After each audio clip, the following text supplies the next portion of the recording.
ఇక హైదరాబాద్ లో real estate రంగం కలతప్పుతోంది. ముఖ్యంగా ఇండ్ల అమ్మకాలు పడిపోయాయి. ఆఫీస్ స్థలాలకు గిరాకీ పడిపోయిందని అనరాగ్ నివేదిక వెల్లడించింది. కాంగ్రెస్ పాలన వల్లే రియల్ రంగ అభివృద్ధికి బ్రేకులు పడ్డాయన్న అభిప్రాయాలు వ్యక్తమవుతున్నాయి.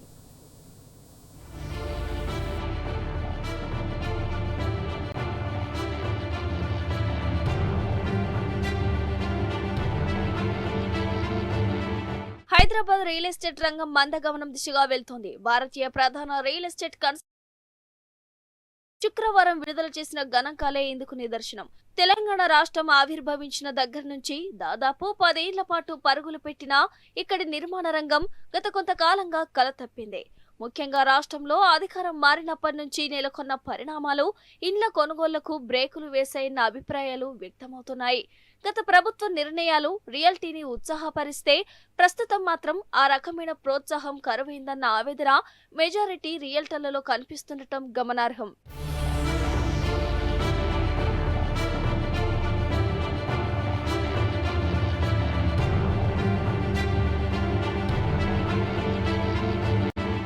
ఈ ఏడాది హైదరాబాద్ లో నివాస గృహాల విక్రయాలు గత ఏడాదితో పోల్చితే 23% తగ్గాయని అనరాగ్ తమ తాజా గణాంకాల్లో వెల్లడించింది.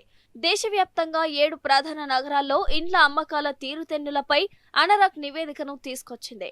హైదరాబాద్ సహా Mumbai metropolitan region, Delhi NCR, Bengaluru, Pune, Kolkata, Chennai నగరాల్లో రెసిడెన్షియల్ సేల్స్ పై అనరాగ్ రిపోర్ట్ ఇచ్చింది. ఈ నగరాల్లో హౌసింగ్ సేల్స్ పరంగా అన్నిటికంటే హైదరాబాద్ లోనే ఎక్కువ క్షీణత కనిపిస్తోంది. 2024లో 58,540 యూనిట్ల విక్రయాలు నమోదైతే 2025లో 44,885 యూనిట్లకే పరిమితమయ్యాయి. చెన్నై మినహా అన్ని నగరాల్లో ఇండ్ల అమ్మకాలు పతనమయ్యాయి. 2024తో పోల్చితే 2025లో 15% పెరిగి 19,220 యూనిట్ల నుంచి 22,180 యూనిట్లకు చేరుకున్నాయి. దీంతో మొత్తంగా చూసినట్లయితే 14% క్షీణత చోటు చేసుకుంది. 2025లో ఈ 7 నగరాల్లో ఇండ్ల విక్రయాలు 3,95,625 యూనిట్లుగానే ఉన్నట్టు తేలింది.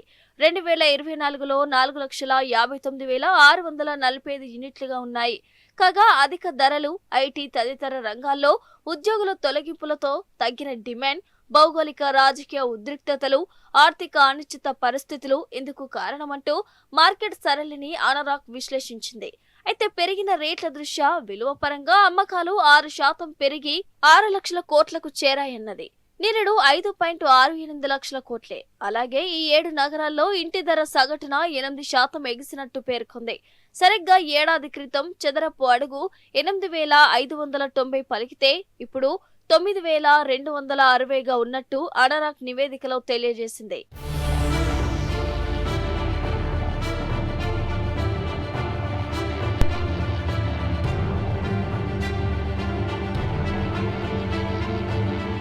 దేశంలోని ప్రముఖ రియల్ ఎస్టేట్ డెవలపర్లంతా ఇప్పుడు ప్లాటెడ్ డెవలప్మెంట్లపై దృష్టి సారిస్తున్నారు. ప్రధాన సంస్థలన్నీ భూములను కొని వాటిలో ఇండ్లు, అపార్ట్మెంట్లు నిర్మించి అమ్ముతుండేవి.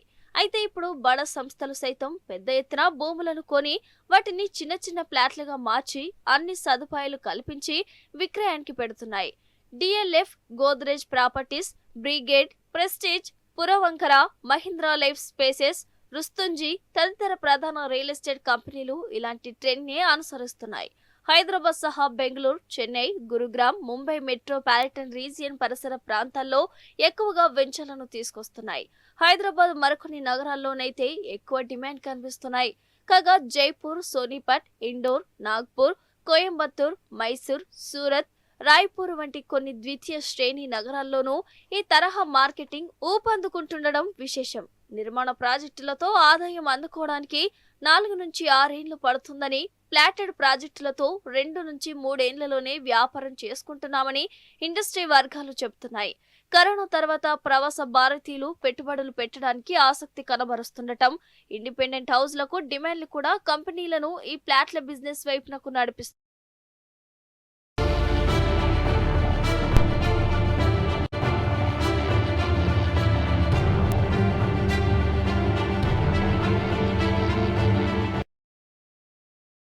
స్థలాలకు గిరాకీ పడిపోయింది. ఈ ఏడాది జూలై సెప్టెంబర్ త్రైమాసికంలో నగరంలో ఆఫీస్ స్థలాల డిమాండ్ 19% పడిపోయి 1.10 కోట్ల చదరపు అడుగుల విస్తీర్ణానికి పడిపోయినట్లు కొలియర్స్ ఇండియా తాజాగా విడుదల చేసిన నివేదికలో వెల్లడించింది. మెట్రో నగరాలైన బెంగళూరు, ఢిల్లీ, ఎన్సీఆర్, చెన్నై, పూణే, కోల్కతాలో పెరుగుదల నమోదు కాగా కేవలం హైదరాబాద్ తో పాటు ముంబైలో తగ్గుముఖం పట్టినట్టు వెల్లడించింది.